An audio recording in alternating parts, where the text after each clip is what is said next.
ആന ഇറങ്ങുന്നുണ്ട്, അത് ഞങ്ങൾ പുറത്ത് പറയുന്നില്ല എന്ന് പറഞ്ഞു. ഞാൻ ചോദിച്ചു അതെന്താണ്? അപ്പോൾ അവര് പറയുകയാണ്, ആന ഇറങ്ങുന്ന ഒരു നാടാണിതെന്നറിഞ്ഞാല് ഈ നാട്ടിലേക്ക് ആളുകള് പെൺമക്കളെ കല്യാണം കഴിപ്പിച്ച് അയക്കുവാൻ സന്നദ്ധരാവുകയില്ല. ഈ നാട്ടിലുള്ള ആളുകളെ ബന്ധപ്പെടുവാൻ മറ്റുള്ളവർ തയ്യാറാവുകയില്ല. പ്രിയപ്പെട്ടവരെ, നമ്മുടെ സാമൂഹിക സ്ഥിതിയിൽ തന്നെ വലിയ വ്യതിയാനം ഈ കേരളത്തിൽ നടന്നുകൊണ്ടിരിക്കുകയാണ്. ആന ഇറങ്ങി അനേകം മനുഷ്യരുടെ ജീവൻ നഷ്ടപ്പെടുത്തി. ആനക്കലിയില് എപ്പോഴാണ് എന്റെയും നിങ്ങളുടെയും ജീവിതം നഷ്ടപ്പെടുന്നത് എന്ന് നമുക്ക് പോലും അറിഞ്ഞുകൂടാത്ത അവസ്ഥ സംജാതമായിരിക്കുകയാണ്. കഴിഞ്ഞ കുറച്ച് കാലങ്ങൾക്ക് മുമ്പ് ഈ എടൂരിനടുത്തുള്ള ഒരു സ്ഥലത്തെ ആദിവാസികളുടെ ഊരിൽ ഞാൻ സന്ദർശിക്കുകയുണ്ടായി. അവരെ കാട്ടുപന്നി ആക്രമിച്ചിട്ടാണത്. രണ്ട് ആദിവാസി സഹോദരങ്ങളെ കാട്ടുപന്നി ആക്രമിച്ച് അതിലൊരാളുടെ സ്ഥിതി വളരെ ഗുരുതരമായിരുന്നു. ഈ ഉരുപ്പംകുട്ടി പ്രദേശത്തുള്ള ആളാണ്. അദ്ദേഹത്തെ കണ്ണൂർ ആശുപത്രിയിൽ കൊണ്ടുപോയി അഡ്മിറ്റ് ചെയ്തു. ആരും തിരിഞ്ഞു നോക്കുവാനില്ലായിരുന്നു. ഗവൺമെന്റിന്റെ ഭാഗത്തു നിന്ന് അവഗണന മാത്രമേ ഉണ്ടായിരുന്നുള്ളൂ. എത്രയോ അനുഭവങ്ങൾ ഈ കഴിഞ്ഞ 10 വർഷങ്ങൾക്കിടയിൽ 11 സഹോദരങ്ങളുടെ ജീവനാണ് കടുവ കവർന്നെടുത്തത് എന്ന് നമുക്കറിയാം. കടുവ കടിച്ചു കൊന്ന മനുഷ്യരുടെ കബന്ധങ്ങൾ നിറഞ്ഞ കേരളമായി ഈ നാട് മാറുകയാണ്. ആന ചവിട്ടിക്കൊന്ന് മനുഷ്യന്റെ മൃതശരീരത്തിൽ നമുക്ക് നോക്കുവാൻ പോലും സാധിക്കാത്ത വിധം കഠിനമായിട്ട് അവരെ ആക്രമിച്ചതിന്റെ കഥകളാണ് നമ്മൾ ഈ ദിവസങ്ങളിൽ കാണുന്നത്. ഈ കഴിഞ്ഞ ദിവസം ആനക്കലിയിൽ ജീവനൊടുക്കേണ്ടി വന്ന, ആനക്കലിയിൽ ജീവൻ നഷ്ടപ്പെട്ട, ജീവൻ പൊളിഞ്ഞ ആദിവാസികളുടെ ചിത്രം നിങ്ങൾ കണ്ടോ? ആ മൃതശരീരങ്ങൾ മൂടിയിടുവാനേ സാധിക്കുകയുണ്ടായിരുന്നുള്ളൂ. കഴിഞ്ഞ ഏതോ ഒരു ദിവസം ഒരു ഇസ്മായിലിന്റെ ഭാര്യ സോഫിയ, അവരെ വന്യജീവി ആക്രമിച്ചു. അതിനു മുമ്പ് ഒരു വാച്ചറിന്റെ ജീവിതത്തിലും ഇതേ അപകടമുണ്ടായി. പ്രിയപ്പെട്ടവരെ, ആരുടെ ജീവിതത്തിലും ഇപ്പോൾ ഇതൊരു സാധാരണ സംഭവമായി മാറിയിരിക്കുകയാണ്. കുറച്ച് നാളുകൾക്ക് മുമ്പ് മലയോര ജനതയുടെ, കുടിയേറ്റ ജനതയുടെ മാത്രം പ്രശ്നമായി ചിലരൊക്കെ ഇതിനെ പുറത്തു കാണിച്ചുവെങ്കിൽ ഇന്ന് എല്ലാവർക്കും ഇത് ബാധകമാണ് എന്ന് സമ്മതിക്കാതെ വയ്യ. കഴിഞ്ഞ ഒരു ദിവസം മാതൃഭൂമി ചാനലില് ഈ വന്യജീവി ആക്രമണത്തിന്റെ വിഷയത്തെ കുറിച്ച് ചർച്ചയ്ക്ക് അവരെന്നെ വിളിച്ചു. ബഹുമാനപ്പെട്ട അഭിലാഷ് സാറായിരുന്നു ചർച്ച നയിച്ചത്. അപ്പോൾ ആ ചർച്ചയിൽ ഉണ്ടായിരുന്ന ഒരു കപട എന്ന് ഞാൻ പറയുന്നില്ല, ഒരു മൃഗസ്നേഹി, ഒരു പ്രകൃതി സ്നേഹി പറയുകയാണ്, എന്തുകൊണ്ടാണ് ഇങ്ങനെ ഈ മൃഗങ്ങള് ഇവിടെ ഇറങ്ങി മനുഷ്യരുടെ ജീവൻ അപഹരിക്കുന്നത് എന്നതിന് അദ്ദേഹം വളരെ വിചിത്രമായ ഒരു കാരണം കണ്ടെത്തി അവതരിപ്പിക്കുന്നത് കേട്ടപ്പോൾ എനിക്ക് പുച്ഛം തോന്നി, അതിലേറെ ദുഃഖവും.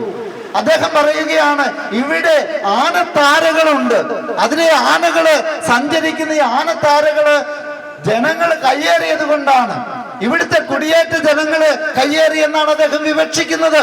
ഈ ആനത്താരകളിൽ നിങ്ങൾ റോഡ് പണിതു, നിങ്ങൾ പാലങ്ങൾ പണിതു, നിങ്ങൾ കെട്ടിടങ്ങൾ പണിതു, അതുകൊണ്ടാണ് ഈ ആനകളുടെ വഴികൾ തടസ്സപ്പെടുത്തിയത് കൊണ്ടാണ് ഇങ്ങോട്ട് ഇറങ്ങുന്നത് എന്ന് പറഞ്ഞു. അദ്ദേഹത്തിന്റെ പേര് ഒരു ഗുരുവായൂരപ്പൻ എന്നായിരുന്നു. പേര് പറഞ്ഞാൽ തെറ്റൊന്നുമില്ല, കാരണം ഇത് പരസ്യമായിട്ട് അദ്ദേഹം പറഞ്ഞ കാര്യമാണ്. ഞാൻ അദ്ദേഹത്തോട് ചോദിച്ചു, ഈ മലയോര ഗ്രാമങ്ങളിൽ കുടിയേറ്റം നടന്നത് 50കളിലും 60കളിലുമാണ്. 1960 ഒരു ആനത്താര ഈ 2025 40, 20, 65 വർഷങ്ങൾക്ക് ശേഷം അത് ഓർത്തുകൊണ്ടിരിക്കുകയാണ് ഈ ആനകളുടെയൊക്കെ ജീവിതകാലം എത്രയാണ് നമ്മൾ കണക്കുകൂട്ടി നോക്കണം. പ്രിയപ്പെട്ടവരെ, എനിക്ക് തോന്നുന്നത് ഈ മലയോരത്ത് നിന്ന് ബോധപൂർവം നമ്മളെ ഓരോരുത്തരെയും കുടിയിറക്കുവാനുള്ള സംഘടിതമായ നിക്ഷിപ്ത താല്പര്യക്കാരുടെ പരിശ്രമം ഇവിടെ നടക്കുന്നുണ്ട്. നമ്മൾ അറിഞ്ഞാലും അറിഞ്ഞില്ലെങ്കിലും ഇവിടെ ഒരു നിശബ്ദമായ കുടിയിറക്ക് നടക്കുന്നുണ്ട്. അഭിമന്യ പിതാവ് തന്നെ ഇക്കാര്യം പല വേദികളിൽ സൂചിപ്പിച്ചതാണ്. പലരുടെയും ഫണ്ടുകൾ മേടിച്ച് ഗവൺമെന്റോ ഗവൺമെന്റ് ഇതര സംഘടനകളോ കപട പ്രകൃതി സ്നേഹവും കാണിച്ച് മലയോര മക്കളുടെ കുടിയിറക്കിന് വേണ്ടി പരിശ്രമിച്ചാൽ തലശ്ശേരി അതിരൂപതയിലെ യുവജനങ്ങളുടെ നേതൃത്വത്തിൽ തലശ്ശേരി അതിരൂപതയിലെ കത്തോലിക്ക കോൺഗ്രസിന്റെ നേതൃത്വത്തിൽ അഭിമന്യ പിതാവിന് പിന്നിൽ ഞങ്ങൾ അതിശക്തമായ നിലകൊണ്ട് ഏത് പ്രതിസന്ധിയെയും ഞങ്ങൾ തരണം ചെയ്യുമെന്ന് പറയുവാൻ ഞാൻ ആഗ്രഹിക്കുകയാണ്. ആരും ഞങ്ങളെ ഈ മണ്ണിൽ നിന്ന് ഏത് തരത്തിലും ഇറക്കി വിടാൻ പരിശ്രമിച്ചാൽ രാഷ്ട്രീയക്കാരെന്നല്ല ഏത് സംഘടനക്കാരാല് ഞങ്ങൾ അതിനെ എതിർക്കും. പ്രിയപ്പെട്ടവരെ, ചില സംഘടനകളൊക്കെ ഇപ്പോൾ ഇറങ്ങി പുറപ്പെട്ട് കത്തോലിക്കരെയും അഭ്യന്തര പിതാക്കന്മാരെയും ബഹുമാനപ്പെട്ട വൈദികരെയും സമുദായ നേതാക്കന്മാരെയും അപഹസിക്കുന്നത് ഞങ്ങളുടെ ശ്രദ്ധയിൽപ്പെട്ടിട്ടുണ്ട്. ഞങ്ങൾ അതിനെയൊന്നും വകവെച്ചു കൊടുക്കുകയില്ല എന്ന് ചങ്കൂറ്റത്തോടെ നട്ടലോടെ പറയുവാൻ ഞങ്ങൾ ആഗ്രഹിക്കുകയാണ്. ജനിച്ചു വീണ ഈ മലയോര മണ്ണിൽ ഞങ്ങൾ അന്ത്യനിമിഷം വരെ ജീവിക്കും. അതിനെതിരെ ഏത് ശക്തി പ്രവർത്തിച്ചാലും അതിനെതിരെ ഒറ്റക്കെട്ടായി പ്രതിരോധിക്കുമെന്നും ഈ അവസരത്തിൽ പറയുവാൻ ഞാൻ ആഗ്രഹിക്കുകയാണ്. അഭിമന്യ പിതാവ് പറഞ്ഞു, ഈ നമ്മുടെ കാടുകളില് ഉൾക്കൊള്ളാനാവാത്ത വിധം വന്യമൃഗങ്ങൾ ഇവിടെ അതിക്രമിച്ചിരിക്കുകയാണ്. വന്യമൃഗങ്ങളുടെ എണ്ണം പെരുകി കഴിഞ്ഞിരിക്കുന്നു. അതിനെ നിയന്ത്രിക്കേണ്ടത് ഗവൺമെന്റിന്റെ ഉത്തരവാദിത്വമാണ്. പ്രിയപ്പെട്ടവരെ, വിദേശ നാടുകളിലൊക്കെ ഈ പ്രശ്നങ്ങളുണ്ട്. ഉദാഹരണത്തിന് ഓസ്ട്രേലിയയിലെ കങ്കാരുക്കളുടെ എണ്ണം വർദ്ധിച്ചപ്പോൾ അവിടുത്തെ നാട്ടിലുള്ളവര് എന്താണ് ചെയ്യുന്നത്? അതിനെ കൊന്നൊടുക്കുക തന്നെയാണ് ചെയ്യുന്നത്. കാരണം എന്താണെന്ന് ചോദിച്ചാൽ, കൂടിയ നമ്പർ അവിടെ ഉണ്ടായാൽ അവരെ തിരിച്ചറിഞ്ഞ് അതിനെ കൊല്ലും. പക്ഷെ ഇവിടെ എന്താണ് സംഭവിക്കുന്നത്? നമ്മുടെ നാട്ടിൽ എന്താണ് സംഭവിക്കുന്നത്? ഈ വന്യമൃഗങ്ങളെ എല്ലാം സംരക്ഷിക്കുകയാണ്.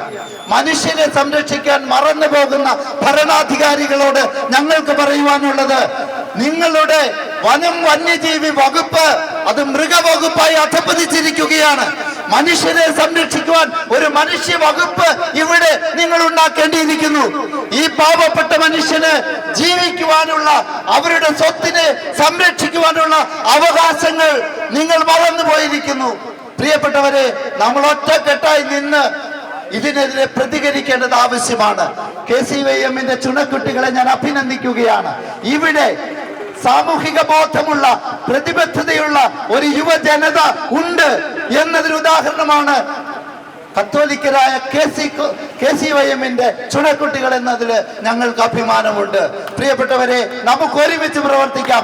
കത്തോലിക്ക കോൺഗ്രസിന്റെ സമുന്നതരായ നേതാക്കളോടൊപ്പം ഈ യുവ നേതാക്കളും ചേരുമ്പോൾ അഭിമന്യ പിതാവിന്റെ നേതൃത്വത്തിൽ ഏതൊരു പ്രതിസന്ധിയെയും നമുക്ക് തരണം ചെയ്യാൻ സാധിക്കും. പ്രിയപ്പെട്ടവരെ, വനം വന്യജീവി മന്ത്രിയെ കുറ്റം പറഞ്ഞ് ഞാൻ മടുത്തു. അദ്ദേഹത്തിനൊരു നാണമില്ല, അതുകൊണ്ട് അദ്ദേഹത്തെ ഞാൻ വെറുതെ വിടുകയാണ്. വനപാലകരോട് എനിക്ക് പറയുവാനുള്ളത്, നിങ്ങൾക്കും ഞങ്ങളുടെ ഈ ഗതി വരാതിരിക്കണമെങ്കിൽ നിങ്ങൾ ഉണർന്ന് പ്രവർത്തിക്കണം. അഭിമന്യ പിതാവ് പറഞ്ഞല്ലോ, തോക്കിന്റെ ലൈസൻസ് അപേക്ഷിക്കണമെന്ന്. ഗവൺമെന്റിനോട് ഞങ്ങൾക്ക് ആവശ്യപ്പെടുവാനുള്ളത്, സ്വയം പ്രതിരോധിക്കുവാനുള്ള ആയുധങ്ങൾ തന്ന് ഞങ്ങളെ സംരക്ഷിക്കൂ. നിങ്ങൾക്കത് സാധിക്കുന്നില്ല, നിങ്ങളുടെ വനപാലകർക്ക് അത് സാധിക്കുന്നില്ല, ഞങ്ങൾക്ക് എന്തുകൊണ്ട് ഞങ്ങളുടെ ജീവനെ സംരക്ഷിക്കുവാനുള്ള ആയുധങ്ങൾ ചോദിച്ചുകൂടാ? പ്രിയപ്പെട്ടവരെ, ഒരു മനുഷ്യന് അവന്റെ ജീവനെ സംരക്ഷിക്കാൻ അവകാശമുണ്ട്. പ്രതിരോധിക്കുവാൻ ഈ നാട്ടിലെ നിയമങ്ങൾ അനുവദിക്കുന്നുണ്ട്.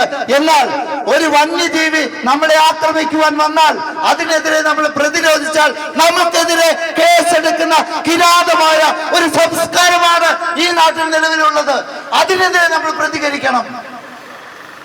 ഈ അടുത്ത കാലത്ത് ആരുടെയോ പറമ്പിൽ ഒരു പുലി ചത്തു വീണ് കിടന്നത് കണ്ടിട്ട് ആ പറമ്പുടമസ്ഥനെതിരെ കേസെടുക്കാൻ ഇവിടെ പരിശ്രമിച്ച വനപാലകരാണുള്ളത് എന്ന് നമുക്കറിയാം. അതിനെതിരെ കത്തോലിക്ക കോൺഗ്രസ് വളരെ ശക്തമായി പ്രതികരിച്ചു, പ്രതിഫലനമുണ്ടായി.